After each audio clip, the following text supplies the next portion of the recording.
Yeah, so within the prospecting rented lists, they have additional dimensions in there as well. All right, so customer experimentation and a case study we're going to talk through today. My name is Cara. Nice to meet you again. So I'm Arun, and I come from an engineering data background.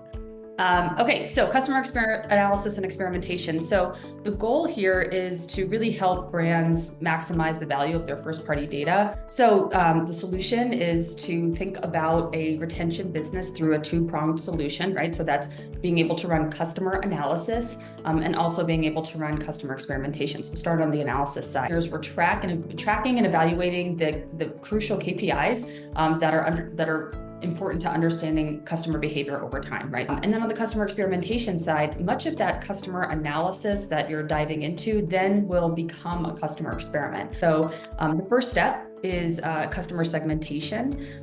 So you can split your house file by a variety of segmentation variables. This is a really important dimension to understanding customer behavior.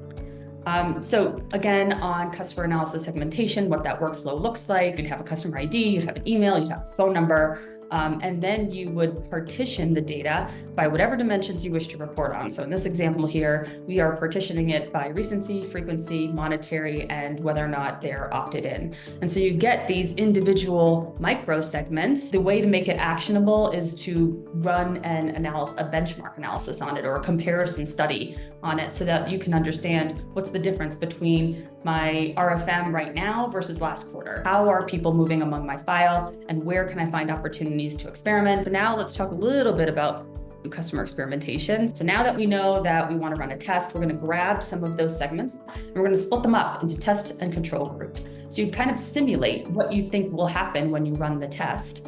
And then once you get you can make sure that you get a statistically significant read. You would take those test segments and send them out to perhaps Pinterest, to Facebook, to Google. Okay, so moving on to a case study. So we ran a case study with a D2C athleisure brand. The goal here was to identify the optimal contact strategy and increase their retention-based revenue using the CRM experimentation and RFM type study. But the problem was that now these folks were starting to grow a little bit older and they were having a little bit more of a problem retaining these customers. So it's just a high level view of what the test design looked like. I think I'm going to hand it over to Arun now to walk us through kind of the end-to-end customer analysis portion and then into the customer experimentation and what we learned. So analysis is where you try and get as much insight about your customer before, and you may see some change, or you may get some interesting ideas on